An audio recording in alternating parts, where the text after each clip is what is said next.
Hi, my name is Francisco Calva. Hi, I'm Mackenzie Horsley. Hi, my name is Billy Klosinski, and we spent our summer together at the Bishop Sullivan Center. There's just so many things you can learn. It's been more fulfilling than I thought it would be. I did not expect this at all. I was working with Project Elder Cool. Project Elder Cool is basically a program where Bishop Sullivan Center delivers and installs air conditioning units for the elderly. You would never imagine who or what the situation is behind each door. Just the first week, the very first install, there was a man named Terry. He was just sitting in his living room, and we were walking into the house. We passed by the living room, and then we go into the bedroom to install the air conditioner. And as we were walking past, every time he would just start talking with us. It's a joy to see the smiles on their face. You could genuinely tell that he was excited to have someone there, and he had a smile when he was talking to us. I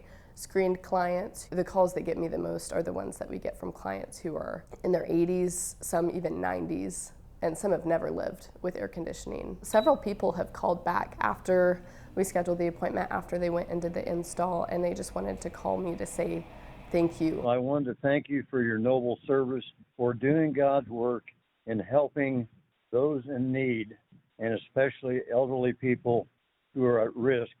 Thank you so very much. God bless. Goodbye.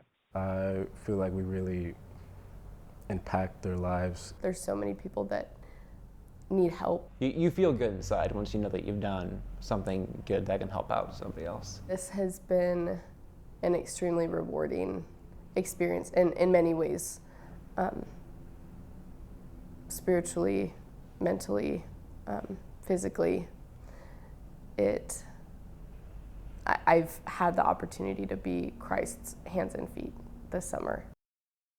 Hi, I'm Ellie Oliphant, and I spent my summer at Crosslines. So they work with the Wyandotte community, and they provide rental assistance and utility assistance, as well as stable and safe housing for the community, and they also do food distribution through a community market and a community kitchen. I think it's important to step out of your bubble. My bubble is like my college community, and it's very privileged, and being in Wyandotte County is very different, and seeing people and their situations. Everybody has a unique situation. I've met single mothers, I've met veterans, and a lot of folks that we serve, they might be homeless. So I have been working to keep cold water out front for people to come by and have access to keep folks cool. We've had a very hot summer.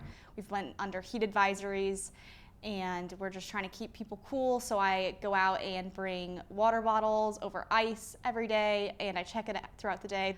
Within the maybe 2 hours, we had gone through 50 water bottles. This week I got to see some numbers of the people that we have served prior to the pandemic, people we've served during the pandemic, and then what we've served this year, kind of coming out of the pandemic, but also in a very different state of inflation and of what's going on right now. And that's been something I've taken away is there's so much of a need that it's almost like we can't provide all the services that people need, and that has been eye-opening.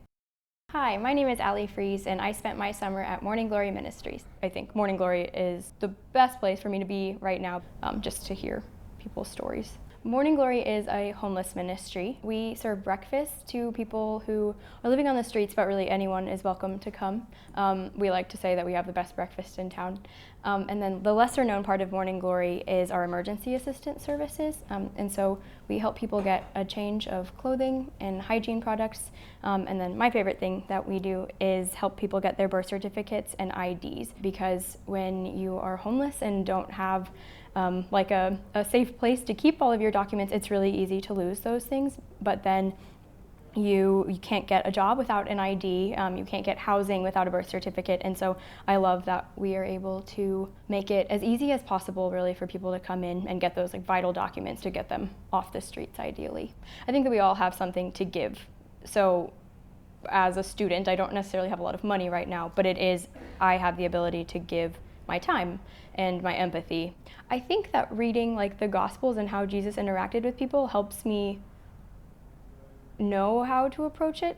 He spent his life wandering, essentially healing people, and like was not afraid of their brokenness, their wounds. And so I think the Gospels are a big model for me when I'm having a hard time, like struggling with how to keep doing it. So sometimes I leave and I cry. I mean, it's a lot to carry, but I think more than anything, it feels like such a gift that they, a lot of times, are willing to trust me and they want to talk to somebody. And then, like when people share their really vulnerable stories with you, if anything more, it's more beautiful than anything, I think, to be able to like walk with people in that.